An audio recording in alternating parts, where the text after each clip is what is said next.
Ahí estamos.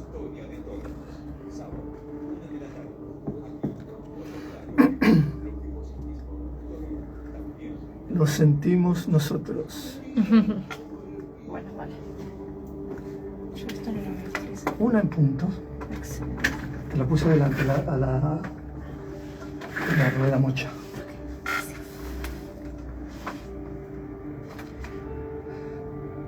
Muy buenas tardes, casi la una en punto de este programa número 34 y penúltimo programa del ciclo La Historia de Todos.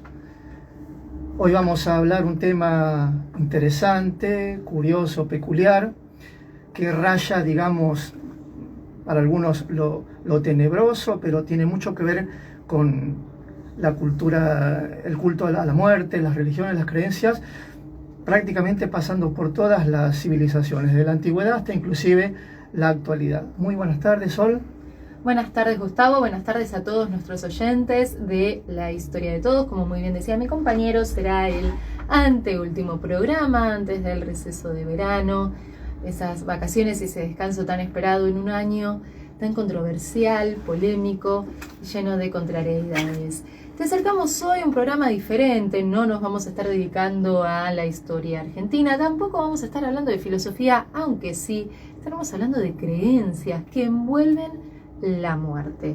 Ese tema tabú para muchas culturas, pero francamente necesario abordar porque es la única certeza que tenemos todos en la vida, justamente la finitud de la misma y que en algún momento llegará nuestro día. Pero antes de eso, Gustavo, sé que tenés preparadas algunas efemérides como para recordar que este día 4 de diciembre también pasaron otras cosas. Exactamente, vamos a irnos un poco más atrás, solemos hacer efemérides por ahí de los últimos 70, 80 años para adelante, pero les comparto efemérides en este mes de la Navidad, de las fiestas, en donde el mundo nunca se ha detenido pese a estas celebraciones religiosas o de una gran raigambre cultural. Por ejemplo, un 4 de diciembre como hoy, pero del año 1563, finalizaba el denominado Concilio de Trento. ¿Sabés lo que fue ese Concilio de Trento? Fue donde la Iglesia Católica iba a estructurar, iba a crear o a terminar por construir la famosa doctrina religiosa de la Iglesia en base a las Sagradas Escrituras, ¿no? Los sacramentos, el tema de cómo tenía que organizarse institucionalmente la Iglesia. En 1619, también un 4 de diciembre, en Virginia, o llegan a Virginia 38 colonos ingleses que desembarcan y dan gracias a Dios por esa situación. Por este desembarco de estos 38 colonos se celebró por primera vez el Día de Acción de Gracias, una festividad muy realizada y muy practicada en el norte de América, ¿no? En 1912, es un hecho nacional, atrapan a un tal Cayetano Santos Godino, pero que seguramente ustedes lo conocen como el famoso Petit Orejudo.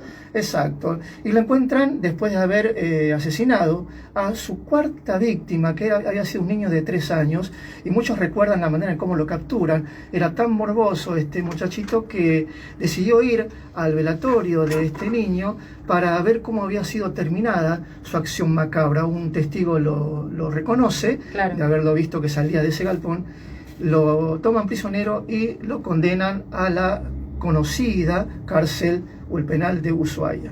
Y finalmente en 1918, en el marco del fin de la Primera Guerra Mundial, por primera vez un presidente norteamericano sale fuera de Estados Unidos, estamos hablando de un tal Wilson, para firmar el famoso Tratado de Versalles. Y así pasaron, más o menos, estas 4 efemérides tomadas al azar sobre lo que pasaba un día como hoy, pero de hace bastante tiempo.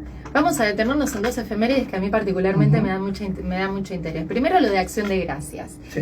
Es si no me equivoco, se celebra el último jueves o el tercer jueves de cada noviembre en Estados Unidos, es decir que no es una fecha fija como por ejemplo la Navidad, que es el 25 de diciembre. Es como la Semana Santa nuestra, que también se celebra. Exactamente. La primera luna llena de marzo. En este día, seguramente lo conocerás, si en algún momento viste series o películas norteamericanas, está la costumbre de juntarse con la familia, comer un pavo y dar gracias, o al menos expresar en voz alta las cosas que gratificas. Es bastante controversial esta fecha porque ellos lo conmemoran porque cuando los primeros colonos llegaron a lo que hoy es Norteamérica y posteriormente con el tiempo fundaron las famosas 13 colonias sobre la costa atlántica, no tenían nada para comer. Y los nativos americanos compartieron con ellos las cosechas y de esa manera pudieron sobrevivir, por eso dan gracias. Ese gracias en realidad primero es a la tierra, a los recursos naturales de Norteamérica y posteriormente a los pueblos originarios. Fíjense qué ironías de la historia, que posteriormente evoluciona ese grupo de personas, fundan las naciones, se independizan, comienzan el proceso de industrialización y después de la famosa guerra civil perpetuada por Lincoln, comienzan a arrasar hacia la expansión hacia el oeste y matan a todos los nativos americanos. Maravillosa, ¿no? Irónicamente la historia de los seres humanos, como a pesar de que una mano nos dé de comer, la mordemos a toda costa por ambición. Sí, es verdad. Y lo otro, el petiso orejudo, fue el primer asesino serial de Argentina. Y la casualidad, o no tanta, es que era justamente una persona de baja estatura, con unas orejas muy prominentes, separadas de su cráneo, de ahí el apodo, y él mataba solo niños de entre 4 y 7 añitos, en los conventillos del sur de la ciudad de Buenos Aires. Fue el primer asesino serial que estuvo nuestro país, tristemente célebre desde luego, pero bueno, confinado a la prisión del fin del mundo, falleció muchos años después de mayor por problemas respiratorios y de salud. Así es. Bueno, el tema que nos reúne hoy, recién lo decíamos en el avance, sobre momias y tumba, está muy relacionado y apegado para lo que, a mi criterio, no todas las culturas es una cuestión tabú o trágica, ¿no? Las civilizaciones de la antigüedad y muchas culturas de hoy le asignan a la muerte un simple paso hacia la trascendencia, diría yo, hacia la existencia de los seres. De hecho, la manera en cómo celebran la muerte, celebran entre comillas, de algún ser querido, dista un poco de las creencias judeo-cristianas, que tal vez lo toman como algo trágico o como el final de una existencia, más allá del grado de fe que tengan, ¿no? Y además, tengamos en cuenta que estamos en un mundo tan materializado, tan capitalista, que el concepto de muerte evidentemente está muy relacionado al final definitivo y existencial de la persona. Y ahí es donde entra la necesidad de que las creencias, las religiones, le den una trascendencia mucho más importante al fin físico, digamos, de un ser, ¿no? Y por eso elegimos con Solange este tema de las momias, por qué se momificaban a las personas, por qué hay una momificación natural y la importancia de las tumbas. Yo diría de que, bueno, la momificación tiene que ver con unas ganas de trascender, de hacer que el cuerpo trascienda. Según analistas biológicos, médicos, esto no lo digo yo, hay cuestiones naturales que pueden generar una momificación. Puede ser un clima muy seco, cálido y muy seco, un clima muy frío que no deje activar a las bacterias. Y también desde el punto de vista de la toponimia, de la geografía, tiene que ver con la arena, con la zona de pantanos. Y vos fijate que estamos hablando de pantanos, arenas, y ahora vamos a hablar, y Solange va a hablar acerca de la momificación, y vamos a tocar el tema de Egipto y las culturas a nuestros tiempos. Han llegado esos restos hasta el día de hoy. Así es, la realidad es que diferentes culturas y civilizaciones a lo largo y a lo ancho de la historia han decidido encarar el tema de la muerte de una manera muy diferente, muy particular. Como decía Gustavo, en el mundo occidental, el judeocristiano representa el fin, ya que es el fin corpóreo de lo físico, de lo material. Sin embargo, en otras culturas y en otros puntos de la historia, esto no ha sido tan así. Y si hablo de momias, seguramente vos que estás en tu casa escuchando, estás pensando en Egipto, el Egipto de los faraones y de las pirámides. Y bueno, vale, está bien, lo vamos a tomar, porque es verdad que Egipto ha trascendido a la historiografía y ha sido muy famoso, principalmente por sus momias y tantas otras cuestiones. Pero no fueron los únicos que practicaron el rito de la momificación. Las civilizaciones precolombinas ya lo habían hecho. Inclusive los hindúes y aquellos monjes budistas, aunque las técnicas van a variar. Claro. Quisiera comenzar con algo más conocido en la historiografía, y es justamente Egipto, pero no nos detengamos solamente con esto. Para arrancar, no sé si estuviste atento a las noticias en estas últimas semanas, a estos últimos días. En la capital peruana de Lima, a tan solo 24 kilómetros de esta ciudad, se encontró una momia preincaica, desde luego, ya que se estima que tiene entre 800 y 1200 años de antigüedad, Gustavo, imagínate. Sí. Los incas han aparecido aproximadamente en el siglo XIII-XIV de la era cristiana, y estamos hablando de hace 800 años o 1200 años. ¿Dónde la encontraron? Bajo tierra, enterrada a 1.4 metros del suelo, es decir, a 1,5 metros de la superficie terrestre. Sí, muy cerquita de Lima. A 24 kilómetros, en un pueblito llamado Cajamarquilla. Cajamarquilla era un antiguo centro urbano que durante la época precolombina ha sido una ciudad bastante poblada, una ciudad que reunía a muchos pobladores. Y lo interesante de esta momia es que fue hallada atada con sogas. Extraño y muy poco usual, ya que las sogas no suelen acompañar a las momias. Y eso no es todo. Lo extraño es que la momia se estaba tapando la cara con las 2 manos. Sinónimo de sufrimiento, sinónimo de horror, no lo sabemos, y seguramente los antropólogos y arqueólogos de Perú estén trabajando para deducirlo. Además, a esta momia, que era un hombre entre 18 y 20 años, lo acompañaban un cuy, que aquí en Argentina lo conocemos mejor como conejillo de indias, y un perro.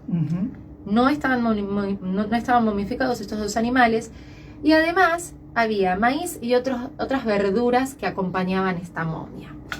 El arqueólogo Pieter van Dalen es el arqueólogo jefe, vamos a decirle, representante del equipo de antropólogos que hizo este hallazgo en los últimos 10 días a 24 kilómetros de la capital peruana.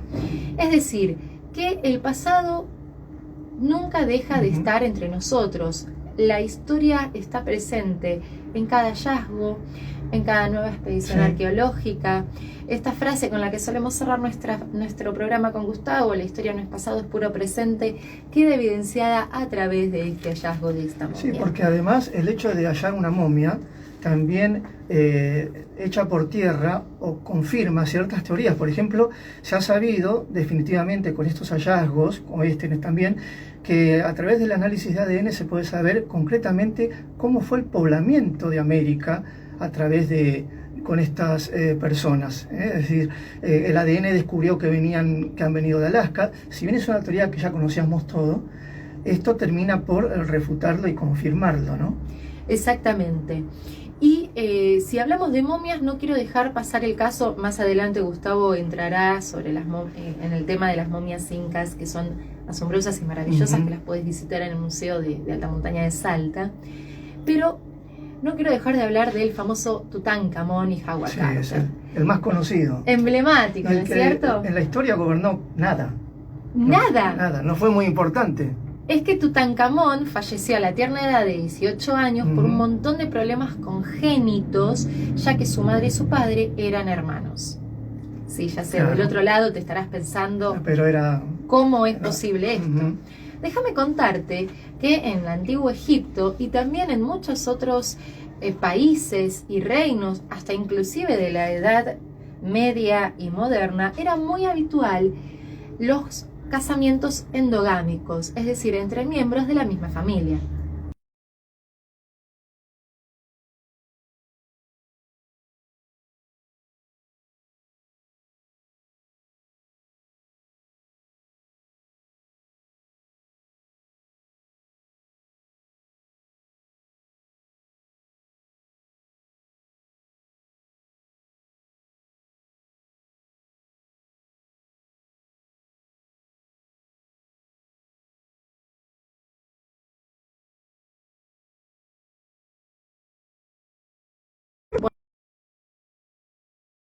no duró mucho, porque de hecho cuando él fallece y asume su primogénito, que era Tutankamón, vuelve a establecer la religión oficial politeísta. Y además, durante mucho tiempo se creyó que la madre de Tutankamón era la reina Nefertiti, lo cual, gracias a los hallazgos de ADN que se encontraron en esta momia, sabemos que esto no era así. Seguramente la mamá de Tutankamón es conocida como la famosa momia Dama Joven, que se encontró no hace muchos años cerca de la momia de Tutankamón, que sería su hijo. No se sabe a ciencia cierta si esto es así, pero lo